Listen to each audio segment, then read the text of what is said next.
Monsieur le maire, vous avez l'air d'aimer profondément mon cul. Oh oui, mon cher monsieur, j'aime mon cul. C'est un grand jour. En effet, aujourd'hui, pour la première fois, je suis heureux de vous montrer mon cul à la télévision.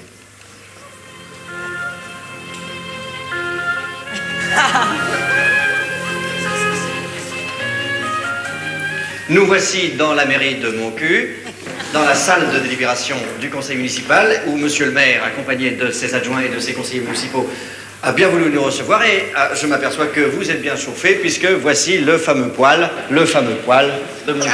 Pourquoi Montcuq, me direz-vous? Eh bien parce qu'à Montcuq, il y a eu des élections municipales, des élections partielles de Montcuq. Donc, je vous présente monsieur le maire, monsieur Dernancourt. Vous êtes maire de Montcuq depuis combien de temps? Eh bien, depuis très peu de temps. Voilà. Depuis vendredi soir, à la suite des élections partielles, comme vous venez de le dire, où il y avait 2 sièges à pourvoir, il y avait 7 candidats. Dites-moi, est-ce que cette campagne électorale dans Montcuq a été dure? Et les gens se battaient.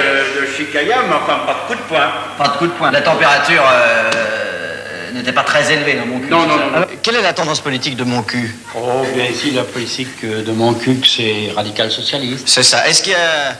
ils sont nombreux, les républicains indépendants de Montcuq? Pas tellement. Non.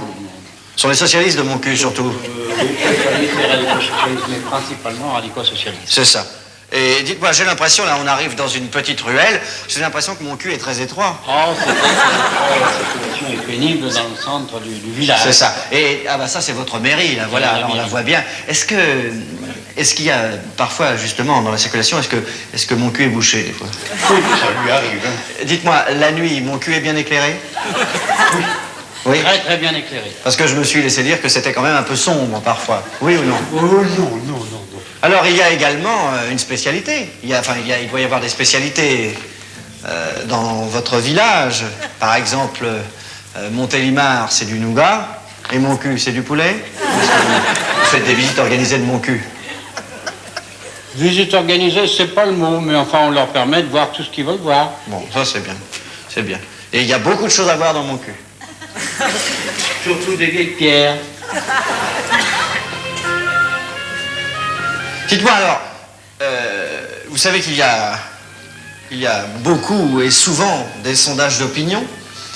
Alors, quelle est l'opinion de Montcuq sur le remaniement ministériel? Vous savez, pour le moment, on n'en a encore pas tellement parlé. On vous dira ça dans quelques temps. Oui, c'est ça, vous n'avez pas vous n'avez pas sondé Montcuq pour savoir si ça plaisait aux gens, quoi. Je respire à plein poumon l'air de Montcuq parce que c'est vrai qu'on parle beaucoup de l'air pur de Montcuq. Ah, ici c'est très sain et on fait de très bonnes cures. Oui. Très bon pour les poumons. Dites-moi, quels sont les moyens de transport pour accéder à Montcuq? Oh, il y en a très peu. Pas bon. Voiture personnelle, taxi, une fois de temps en temps un autobus. Oui, voilà. Oui, mais alors où est-ce qu'on s'arrête? Parce que j'ai pas vu l'arrêt de Montcuq. Elle n'existe pas. Ah bon? C'est la corvée, les cartes postales. Hein. On sait jamais quoi mettre. Ça fait rien, les bons baisers de Montcuq. Monsieur le maire, vous avez l'air d'aimer profondément Montcuq. Oh oui, mon cher monsieur, j'aime Montcuq. Et si vous saviez comme je serais heureux de le voir prospérer, et comme je serais heureux de le voir s'agrandir, et si vous voulez le mot de la fin, je m'en vais vous dire, vive Montcuq, et vive la République!